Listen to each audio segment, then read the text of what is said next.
एक राजा था जिसके महल में एक सुंदर बगीचा था। उस बगीचे में अंगूर की बेल लगी हुई थी।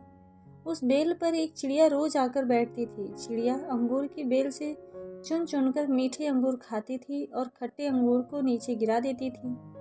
चिड़िया के रोज रोज यह हरकत देखकर उस बगीचे का माली बहुत तंग आ गया। उसने चिड़िया को पकड़ने की बहुत कोशिश की, पर वह हाथ नहीं आई। आखिरकार माली राजा के पास गया और उसे पूरी बात बताई। माली की बात सुनकर राजा ने चिड़िया को सबक सिखाने की ठान ली। अगले दिन राजा बगीचे में घूमते हुए चिड़िया पर निगरानी रखने लगा। जैसे ही चिड़िया अंगूर खाने आई तो राजा ने उसे पकड़ लिया। वह चिड़िया को दबाकर मारने लगा तो चिड़िया ने कहा, राजन, मुझे मत मारो, मैं इसके बदले में आपको ज्ञान की 4 बातें बताऊंगी। राजा ने कहा, ठीक है, जल्दी बता। चिड़िया बोली, राजन, पहली बात, हाथ में आए शत्रु को कभी नहीं छोड़ना चाहिए। दूसरी बात, जो बातें असंभव लगे भूल कर भी उन पर विश्वास नहीं करना चाहिए। तीसरी बात, बीती हुई बातों पर कभी पश्चाताप नहीं करना चाहिए। फिर चिड़िया बोलते हुए अचानक रुक गई। राजा ने कहा, चौथी बात तो बता दो।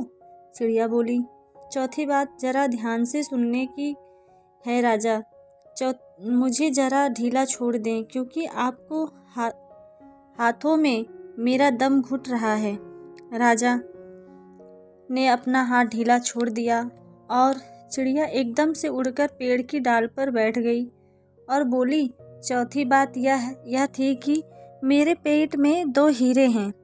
यह सुनकर राजा को बड़ा दुख हुआ। राजा की यह हालत देखकर चिड़िया बोली, राजन, आपने मेरी एक बात भी नहीं मानी।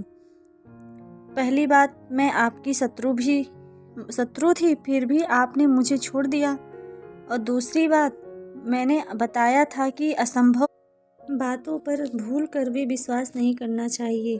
चौथी बात, मैंने आपसे कहा कि मेरे पेट में 2 हीरे हैं और आपने भरोसा कर लिया। और अंत में तीसरी बात, बीती हुई बातों पर कभी पश्चाताप नहीं करना चाहिए। उस ज्ञान की बात को जानने का कोई अर्थ नहीं जिस पर आप अमल ना कर सकें।